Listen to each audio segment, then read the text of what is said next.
आर्केंजी कुश, day dreamer या early birds ये तुर्की का सीज़न है जिसकी कहानी बिजनेस और मोहब्बत के दरमियान घूमती है।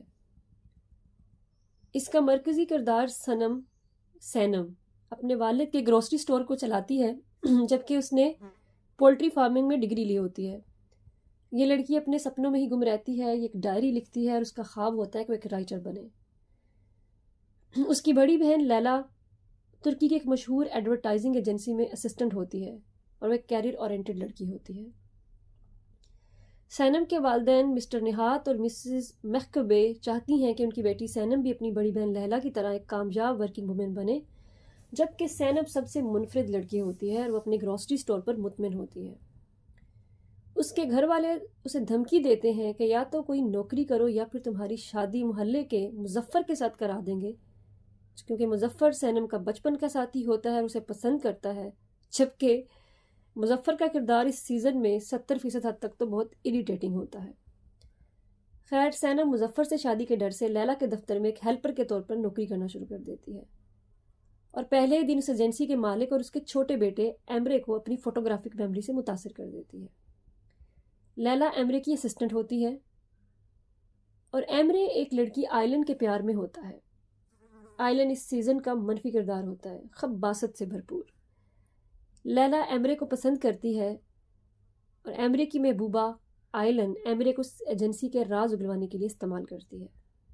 एमरे आयलन के लिए अपनी ही एजेंसी के प्रोजेक्ट्स की तफसीलात चोरी करके उसे देता है, जिसकी वजह से उनकी कंपनी का नुकसान होता है क्योंकि वो प्रोजेक्ट्स आयलन को मिल जाते हैं। एमरे का बाप समझता है कि कंपनी में कोई आयलन का जासूस है और वो उसका ढूंढने का काम अपने बड़े बेटे जॉन डेविड को समझता है, जो मुश्किल से इस बात पे राज़ी होता है क्योंकि वो एक सेलर होता है, वो एक मशहूर फोटोग्राफर माउंटेनर होता है जो कश्ती पे पूरी दुनिया घूम चुका होता है। वो बहुत ही रफ टफ किस्म का लड़का होता है जो बहुत एडवेंचरस होता है। उसका बाप कंपनी की सारी जिम्मेदारी उसके कंधों पे डाल देता है, जबकि एमरे को इस बात का दुख होता है कि वो सारी उम्र उस कंपनी के लिए काम करता रहा और उसका भाई दुनिया घूमता रहा और उसकी जगह उसके भाई को एजेंसी की जिम्मेदारी दे दी। उसका बाप जानता है कि जान क्रिएटिव है जबकि एमरे फाइनेंस में अच्छा है। एमरे की महबूबा आयलन इस बात पर एमरे को मजीद भड़काती है। उधर सैनम का एजेंसी में पहला दिन होता है और उसी दिन कंपनी की 40वीं सालगिरह होती है और उसको मनाने के लिए ओपेरा हॉल यानी थिएटर में उसकी तकरीब रखी जाती है। जान का बाप जॉन और उसकी महबूबा पोलन के लिए ओपेरा हॉल का एक कैबिन मुख्तस कर देता है। सनम गलती से उस कैबिन में चली जाती है और वहाँ अंधेरा होता है। वहाँ जॉन डेविड स्याह चमकदार बूट पहने और टक्सेडो पहने दाखिल होता है और जो भी यकीनन उसने अपने भाई और अपने वालिद के इसरार पर इस तरह का एक फॉर्मल एक गेटअप बनाया होता है, जबकि वो एक मुकम्मल बोहेमियन स्टाइल में रहता है। उस कैबिन में सनम खड़ी होती है और जान समझता है कि वो पोलन खड़ी है और फ़ौरन वो आके सनम के लबों का बोसा ले लेता है और अंधेरे में सनम सिर्फ उसकी दाढ़ी महसूस कर सकती है और उसकी नज़र उसके चमकदार बूटों पर पड़ती है। फिर वो वहाँ से भाग जाती है और जॉन को भी मालूम हो जाता है कि वो पोलन नहीं कोई और थी। सनम को उस अजनबी से प्यार हो जाता है और उसे ढूंढने की कोशिश करती है। उसने तकरीब ख़त्म होने के बाद जॉन को देखा, लेकिन तब तक वो अपने रवायती स्टाइल में वापस आ चुका था। वो उस अजनबी का नाम एल्बर्ट रोस यानी साहिली परिंदा रख देती है। वो अपने मोहल्ले की दोस्त एहान से भी उसका जिक्र करती है। वो एजेंसी में आकर दाढ़ी वालों को देखती है और उस शख्स को ढूंढने की कोशिश करती है। उधर जॉन को उस लड़की के कलोन की खुशबू याद रहती है जो उसे काफ़ी मुनफरिद लगती है, जैसे किसी जंगली फूल की हो। वो उसके बारे में सोचता रहता है और एक दिन उसे उसी खुशबू से मालूम पड़ जाता है कि सनम ही वो लड़की थी। वो उसे पसंद करने लगता है और उसे बताना चाहता है कि जिस एल्बर्ट रोज को ढूंढ रही है वो तो मैं ही हूँ। उधर एमरे सनम को अपने भाई के खिलाफ भड़का चुका होता है कि वो बुरा आदमी और कंपनी को नुकसान पहुंचाने की कोशिश करता है। वो सैनम को उसके बाप का कर्जा चुकाने के लिए रकम देता है और फिर सैनम को जान के खिलाफ इस्तेमाल करता है।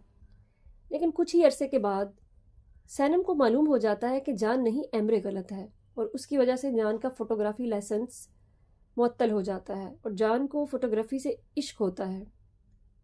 और उसके बाद जान सनम को बता देता है कि वही एल्बर्ट रोज था। लेकिन सनम ने जो जान के साथ किया होता है वो सब कुछ जान को बताना चाहती है, लेकिन एमरे उसे ऐसा नहीं करने देता। इसी वजह से सनम जान से दूर हो जाती है। लेकिन हालात नॉर्मल होने पे वो दोनों रिलेशनशिप में आ जाते हैं और साथ ही सैनम एजेंसी में अपनी बिजनेस वाली ज़िंदगी में भी कामयाबियां समेट रही होती है। वो एक हेल्पर से इंटर्न स्क्रिप्ट राइटर बन जाती है और एजेंसी के लिए प्रोजेक्ट हासिल करने में कामयाब हो जाती है। और उसके बाद फिर सैनम आहिस्ता आहिस्ता स्क्रिप्ट राइटर बन जाती है और एजेंसी के लिए एक अहम कारकुन बन जाती है। और उधर जॉन जो है वो सैनम के परफ्यूम को लेकर ऑब्सेस्ड हो जाता है। और अगर कोई सैनम की तारीफ करता है तो उसे पोजेसिवनेस होती है। और इसी तरह जब सैनम और एमरे का एक झूठ जॉन को मालूम होता है तो वो सैनम से ब्रेकअप कर लेता है। लेकिन फिर कुछ अरसे बाद ही सैनम जॉन का एतबार जीत लेती है और दोनों करीब आ जाते हैं। इन्हीं दिनों उनकी एजेंसी खसारे में होती है तो सैनम एक अतालवी बिजनेसमैन को अपने परफ्यूम का फॉर्मूला दे देती है, सिर्फ एजेंसी और जॉन के लिए। लेकिन जब जॉन को इसका इल्म होता है तो उस आदमी से वो फार्मूला तो वापस ले लेता है, लेकिन सैनम से ब्रेकअप कर लेता है कि उसने वो परफ्यूम पब्लिक करने का सोचा भी कैसे। हालात ठीक होने के बाद वो फिर से एक होने लगते हैं। जॉन असूलों का पक्का होता है, लेकिन सनम की मोहब्बत उससे सनम के लिए चांसेस दिलवा ही देती है। सनम जॉन की बेरुखी देखकर एजेंसी से मुस्तफ़ी हो जाती है और एक पब्लिशिंग हाउस में काम करना शुरू कर देती है, अपना नावल लिखना शुरू कर देती है। जॉन उसे रोकता है, उसे खबरदार करता है कि पब्लिशर ठीक नहीं है, वह तुम में दिलचस्पी लेता है और इसी वजह से उसने तुम्हारा पब्लिशर बनने का सोचा है। सनम को ये जान का हसद लगता है और वो पब्लिशर एक जेंटलमैन होता है। इसी वजह से दोनों के दरमियान खींचातानी लगी रहती है और वो दोनों फिर करीबी आ जाते हैं और वह सनम को शादी के लिए प्रपोज कर चुका होता है। वो जल्द से जल्द शादी करने वाले होते हैं। वो सैनम के घर रिश्ता लेकर जाता है जो कबूल भी हो जाता है। बस जान की माँ और सैनम की माँ की आपस में नहीं बनती और शादी के फंक्शंस को लेकर आए रोज गैर नतीजतन बहस होती रहती है।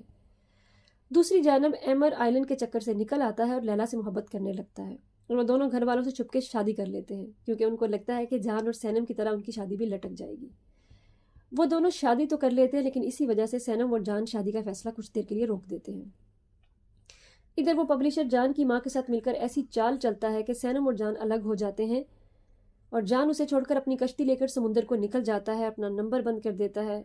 इस बार सैनम गलत होती है, लेकिन उसे जान ही गलत लगता है। जॉन के चले जाने के बाद सैनम ट्रॉमा में चली जाती है और अस्पताल में दाखिल हो जाती है। 1 साल तक वो बहुत तकलीफें सहती है, बिल्कुल बदल कर रह जाती है। और इसी दौर में वो अपनी और जैन की लव स्टोरी पर मबनी नावल पब्लिश कराती है और वो पब्लिशर सैनम के आसपास ही रहता है। और सैनम शहर से दूर एक गांव में एक फार्म हाउस में रहना शुरू कर देती है।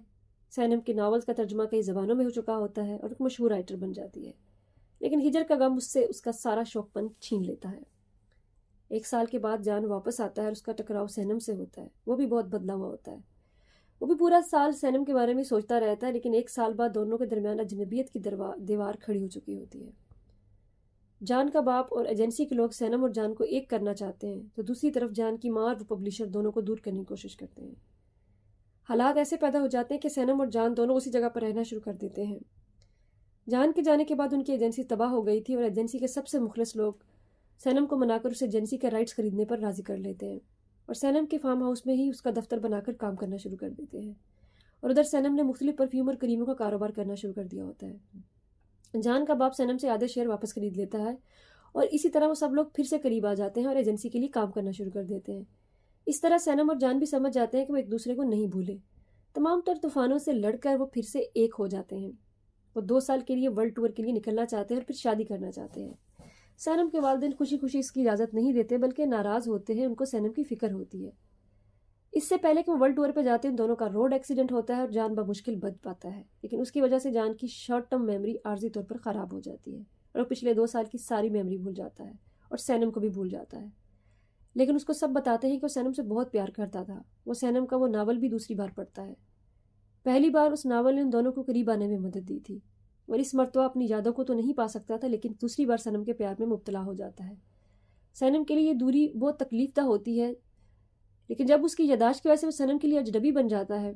मगर जान एक ही औरत के प्यार में दूसरी बार पड़ जाता है और यही प्यार उसकी ताकत बनता है और उसे उसकी खोई हुई यादों से मिला देता है।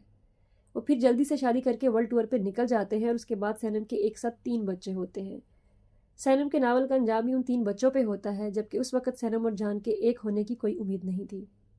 जान के चले जाने के बाद सैनम को ख्वाब आता है कि वो जान और अपनी 3 बेटियों के साथ है और एक बार ये ख्वाब जान को भी आता है। इस सीज़न की कहानी हकीकत के करीब तर थी। ये बात सच थी कि अगर मोहब्बत में सदाकत हो तो दुनिया 2 मोहब्बत करने वालों को अलग तो कर सकती है, लेकिन उनके दिलों में एक दूसरे के लिए मोहब्बत और एतबार कम नहीं कर सकती। जान के पीछे बहुत सारी लड़कियां थी और सनम के पीछे भी 3 मर्द थे, मगर कोई भी कामयाब ना हुआ। आखिर को जान और सनम दोनों एक होकर रहे। हाँ, एमरे लैला से शादी करने के बाद बहुत मुस्बत हो जाता है और अपने भाई से माफ़ी भी मांग लेता है। सैनम और जान के अलावा इस सीज़न में बहुत सारे दिलचस्प किरदार थे, जैसा कि जे, जिसका पैनिक अटैक उसे राज नहीं छुपाने देता। उसे कोई राज के लिए कहता तो वो पैनिक में आ जाता। एक लड़की गुलीज, जो कुछ भी सुनती तो सबको जाकर खबर करती थी, लेकिन वो लड़की काफ़ी फ्लर्ट भी थी, हर खूबसूरत लड़का देखकर उसके साथ हो जाती थी। मिस डैरन, जो एजेंसी की क्रिएटिव मैनेजर थी, वो सनम से बहुत चिढ़ती थी क्योंकि वो जॉन को पसंद करती थी, लेकिन जब वो दोनों का एक दूसरे के लिए प्यार देखती तो वो मूव ऑन कर जाती है और फिर वो सनम और जान दोनों से प्यार करने लगती है। इसी तरह एहान, सनम की बेहतरीन दोस्त, जो बाद में जीजे के साथ ताल्लुक में होती है, फिर अपने कैरियर के लिए जेजे से दूर चली जाती है, लेकिन वो उससे ब्रेकअप नहीं करती और उसके बाद वापस आने का वादा करती है। सैनम के महल्ले की बिल्कुल पाकिस्तानी मिडिल क्लास महलों जैसी कहानी होती है और उसमें भी काफ़ी दिलचस्प किरदार होते हैं। सैनम के वालिदैन भी काफ़ी दिलचस्प होते हैं। उधर मिस डैरन हमेशा प्यार की तलाश में रहती हैं। वो एक कामयाब बिजनेस वुमेन होती है, लेकिन उनको कोई प्यार करने वाला नहीं मिलता। एक किरदार बलूत मिस डैरन के शान शयान था, लेकिन राइटर को न जाने मिस डैरन से क्या बैर था कि उन दोनों की लव स्टोरी चलने से पहले ही ख़त्म कर डाली। उसके अलावा सीज़न में जिन जगहों पर शूटिंग हुई बहुत कमाल थी, उनको देखकर आंखों और दिमाग को सुकून मिलता था। कपड़ों की कट लाइन और लड़कियों की मुनफरिद और खूबसूरत ज्वेलरी से तो मैं मुतासर हो गई। उनका म्यूज़िक भी बहुत अच्छा था, रोमांटिक भी और एडवेंचरस भी। सीज़न में कॉमेडी भी थी, लेकिन कभी कभी ये कॉमेडी बहुत बेजार कर देती थी। उसके अलावा मुख्तलिफ और खूबसूरत सजे हुए खानों के मतलब भी काफ़ी जानकारी मिली, और उसके अलावा इसमें बताए गए कई टोटके भी मुफीद थे, जैसे नाक बंद होने की सूरत में नाक में जैतून के कतरे डालना। कल ही मैंने इस पर अमल किया तो 100% नताइज भी मिले। सबसे मज़े की बात इस सीज़न में जो थी कि इतनी ट्रेजिडीज़ के बावजूद इसमें डिप्रेशन का आंसर नहीं था।